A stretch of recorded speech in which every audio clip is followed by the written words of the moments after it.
그럼 이제 ESS 시장이 앞으로 성장하는 게 2차 전지에 있어서는 새로운 사이클이 이제 시작이라고 봐도 될까요? 이미 이 논리가 나온 지는 꽤 되긴 했거든요.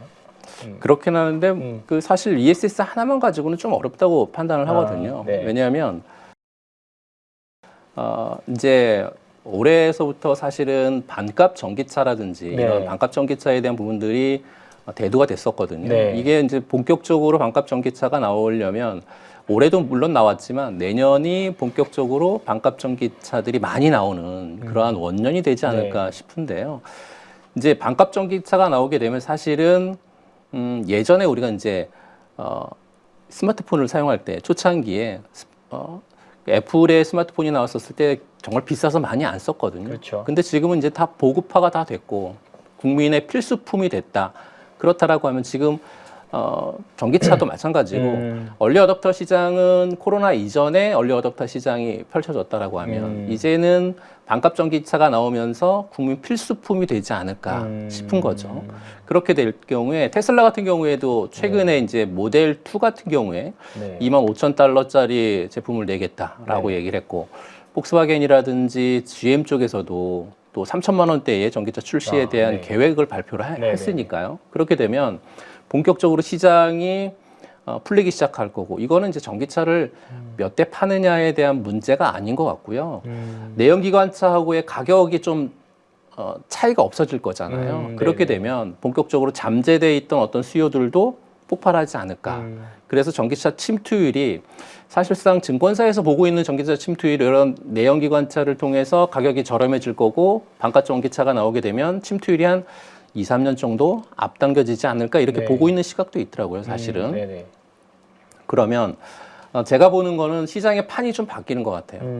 어떤 판이 바뀌는 거냐면 마진보다는 어떻게 보면 점유율 전쟁이잖아요. 그렇겠죠. 그렇죠? 점유율 전쟁이 되게 되면 3천만 원대 전기차가 만약에 나온다 그렇게 될 경우에 보조금이라든지 아니면 뭐 세제 혜택을 좀 받으면 2천만 원대가 될 건데요.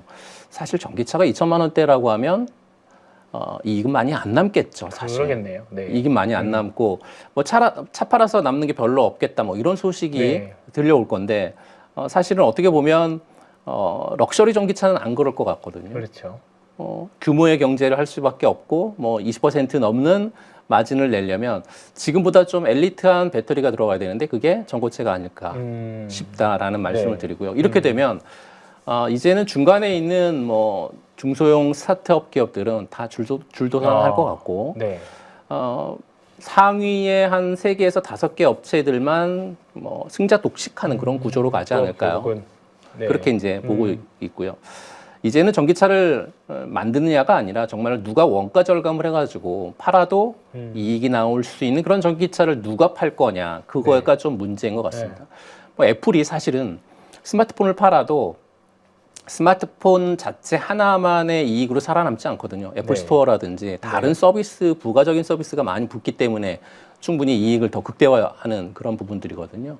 마찬가지로 전기차도 똑같이 소프트웨어 중심의 자동차, 그러니까 SDV 같은 걸 통해서 전기차에 지금 테슬라가 하고 있는 FSD 같은 자율주행 같은 이런 거를 프로그램화 시켜서 그걸 뭐 업데이트할 때마다 뭐 지금 FSD 같은 경우에도 사용자들이 요금을 내고 있지 않습니까?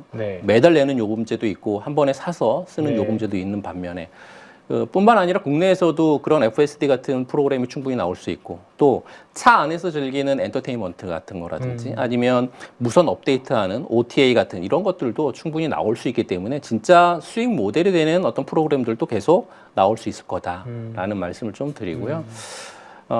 이렇게 됐었을 경우에 전고체 배터리가 중국하고 LFP하고의 어떤 초격차의 기술에 대한 부분들 시장의 판도를 전 충분히 변화시킬 수 있을 거다. 왜냐하면 보급형 LFP는 앞서도 말씀드렸지만 인정을 해야 되는 거죠. 중국이 뭐 보급형은 장악을 했으니까요. 그런데 이제 점유율이 아니라 이건 어떻게 보면 이익률로 좀 계산을 했으면 좋겠어요. 무슨 얘기냐면 이제 전고체 배터리가 꿈이 아니라 이제 현실이 되는 그 원년이 저는 2026년이 될 거다라고 보고 있거든요. 내년이 이제 현실화 될 거다라고 보고 있는데 왜냐하면 지금 LG 에너지 솔루션이라든지 SK온 쪽에서의 어떤 파일럿 라인 쪽에서 시제품들이 좀 쏟아져 나오고 있어요. 그러면 시제품들이 쏟아져 나오고 있는데 아직은 이제 수율을 못 잡았기 때문에 그러겠죠. 이걸 생산 쪽으로 높이기에는 아직까지는 역부족인데 이 전고체 배터리가 꿈이 아니라 현실이라고 하는 이유는 몇 가지가 있는데 그 첫 번째 이유는 화재 위험에 거의 제로에 해당하는 그러한 그 화재 위험성이 없죠. 네. 왜냐하면 뭐 액체 전해질이 없다 보니까 화재 위험성이 거의 없고 그리고 이제 주행거리 쪽에 있어서는 1000km 정도를 한 번 충전해서 갈 수 있으니까 그렇다라고 하면 한 번 충전해서 서울에서 부산을 갔다가 올 수 있는 그러한 충전 거리도 나올 수 있고 그리고 전기차를 구매하는 구매자들이 가장 두려워했었던 부분, 그러니까 가장 민감한 부분은 충전 시간이었던 것 같아요. 네. 근데 이제 전고체 배터리가 전개가 되면 한 번 충전하는데 한 5분 정도 걸리는 충전 시간 동안 약 한 80%를 충전할 수 있으니까 뭐 다 아시는 얘기들이죠. 네, 이런 어떤 중요한 부분들이 있다 보니까 저는 LFP를 대항할 수 있는 전고체 배터리가 내년에 상용화가 된다라고 할 경우에 상용화보다는 시제품이 나와서 계속 업데이트 되겠죠. 네. 상용화는 좀 멀더라도 업데이트 되는 과정 속에 있을 때 LFP의 대항마가 충분히 될 수 있을 것 같고 네. 사실은 가장 중요한 건 이거 같아요. 중국이 LFP를 예를 들면 다이소에서 중국이 LFP를 판다라고 하면 대한민국은 전고체처럼 고가의 어떤 배터리를 탑재한 걸 통해서 에르메스를 파는 그런 시장을 저희 대한민국이 앞으로 전개해 나가야 되지 않을까 그렇게 말씀드리고 싶습니다. 결국은 앞으로 전고체 배터리 어떻게 보면 NCMA가 사실은 뭐 LFP보다 훨씬 더 좋고 프리미엄급을 쓰려고 했지만 LFP 기술 성장이 생각보다 엄청 빠르게 올라왔잖아요. 그러면서 이제 어떻게 보면 뭐랄까 이제 정말 싼 가격에 정말 대중화하는 데 사실 LFP 배터리가 기여했다라는 거는 뭐 인정할 수밖에 없는 상황이고, 근데 이제 전고체 배터리가 또 새롭게 우리나라 기업들의 새로운 어떻게 보면 LFP에 맞서서 할 수 있는 대항마가 되겠다, 그 말씀을 해주실 것 같습니다. 그러면 본격적으로 어떤 뭐 말씀 잠깐 SK온이나 LG 엔솔 얘기해 주셨지만 이쪽에서 가장 앞서고 있는 기업들은 뭐가 있을까? 소재 기업들하고 셀메이커들 좀 설명 좀 부탁드릴까요? 네. 제가 가장 보기에는 2026년도에 네. 어떤 시장을 선도할 수 있을 네. 그런 종목군들을 세 종목으로 네. 뽑으라고 하면 뭐 LG 에너지 솔루션 한 기업하고요. 네. 그 다음에 포스코홀딩스, 네. 그 다음에 대주전자재료 이 세 종목 정도가 네. 2026년을 좀 선도하지 않을까 그렇게 판단을 네. 하고요. 사실 이 대한민국의 이 세 종목은 배터리에 있어서의 어떤 삼각편대다 이렇게 말씀 좀 드리고 싶어요. 네. 왜냐하면 LG 에너지 솔루션 같은 경우에는 셀 기업에서의 탑 티어거든요. 네. 2026년도에 LG 에너지 솔루션을 한마디로 정의해라라고 하면 키워드는 수학이다. 그러니까 걷어들인다라는 네, 수학. 그런 수학, 네. 걷어들인다라는 그런 말씀 좀 드리고 싶고요. 네. 왜 그러냐면 지금 북미 공장을 풀 가동하고 있어요. 네. 풀 가동하고 있고 그곳에서 이제 합작 회사들하고 지어놨었던 공장을 계속 돌리고 있는데 2026년도가 되면 아마 본격적으로 풀로 다 돌아가지 않을까 싶고요. 네. 그동안 지어놨었던 거. 또 AMPC 쪽에서의 극대화가 진행이 될 것 같아요. 계속 공장을 다 돌리면 생산량이 늘어날 거고 생산량이 늘어나게 되면 이익 규모단에 있어서의 AMPC는 뭐 자연스럽게 따라올 거니까 네. 그렇게 되면 내년에 AMPC 규모가 조 단위로 지금 설정을 좀 하고 있는 부분들이 없잖아 있거든요. 그 AMPC에 대한 어떤 극대화도 분명 LG 에너지 솔루션의 내년 한 해 동안 네. 일어날 수 있는 그런 사건이고 세 번째는 포트폴리오의 다변화인 것 같아요. 그러니까 LG 에너지 솔루션이 3원계도 하고 있고 네.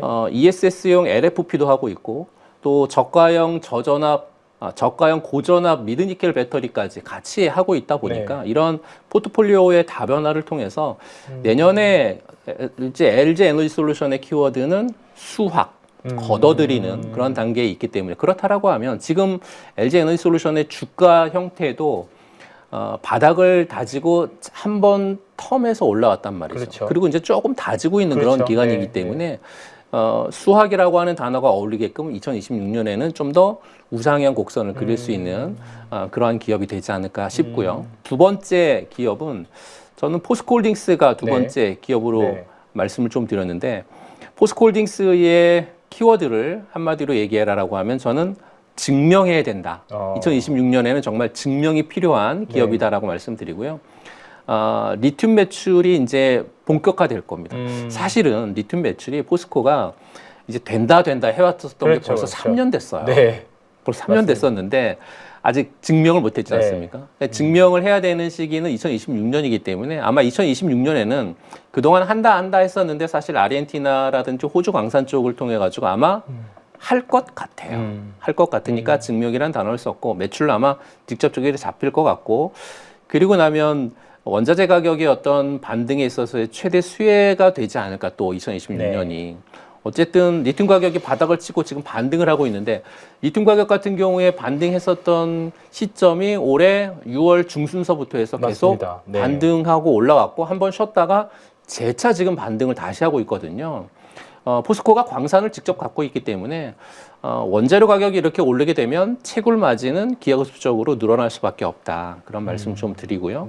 그리고 이제 밸류체인에 있어서의 어떤 수직 계열화가 잘 이루어졌잖아요. 뭐 리튬만 하는 게 아니라 니켈이라든지 양극재 쪽도 하고 있고 또 리사이클링까지 다 두루두루 접하고 있기 때문에 IR 법안의 가장 완벽한 대안이 될 수 있는 그런 기업이 저는 포스코홀딩스가 아닐까 싶어서 내년에 포스코홀딩스의 키워드는 정말 이제 증명해야 되는 그런 포스코홀딩스가 아닌가 싶고요. 그리고 마지막으로 대주전자재료가 있는데 대주전자재료는 아시겠지만 뭐 대주전자재료 키워드는 뭐 폭발적인 어떤 침투 뭐 이런 걸로 키워드를 논할 수 있을 것 같아요. 왜냐하면 뭐 앞서도 이제 충전 속도에 대한 부분들을 말씀드렸지만 전고체 배터리의 충전 속도가 5분 만에 80%가 채워진다라고 하면 정말 주유소에서 가서 충전하는 시간과 비슷해지거든요. 근데 지금은 아직까지는 아니지만 지금 뭐 한 20분 해야 되고 40분 해야 되고 뭐 1시간도 해야 되는 그런 시간을 줄여줄 수 있는 건 역시나 실리콘 음극재 하나밖에 없습니다. 물론 이제 실리콘 음극재의 단점이 배가 부풀어 오르는 현상이 없잖아 있긴 하는데 그거는 기술적으로 다 해결이 좀 되지 않을까 싶어서 내년에 폭발적인 어떤 침투에 대한 부분들을 해결할 수 있을 것 같고 거기에 독자적인 기술의 어떤 해자 부분도 있는 것 같아요. 그러니까 지금 대주전자재료가 이미 실리콘 음극재 부분에 있어서의 진입장벽을 굉장히 높여놨기 때문에 안정적인 또 성공 사례도 있고 트랙 레코드를 잘 쌓았거든요. 그런 점을 본다라고 하면 대주전자재료가 생산 능력을 뭐 10배까지 늘릴 수도 충분히 있다라고 보여져서 그렇다라고 하면 내년에 대주전자재료는 지금 현재로서 뭐 폭발적인 침투에 대한 부분들을 충분히 해낼 수 있을 것 같다라는 시각을 통해서 LG 에너지 솔루션, 포스코홀딩스, 대주전자재료 이 세 종목이 내년에 좀 지켜볼 수 있을 만한 관심 종목이 되지 않을까라고 판단하고 있습니다.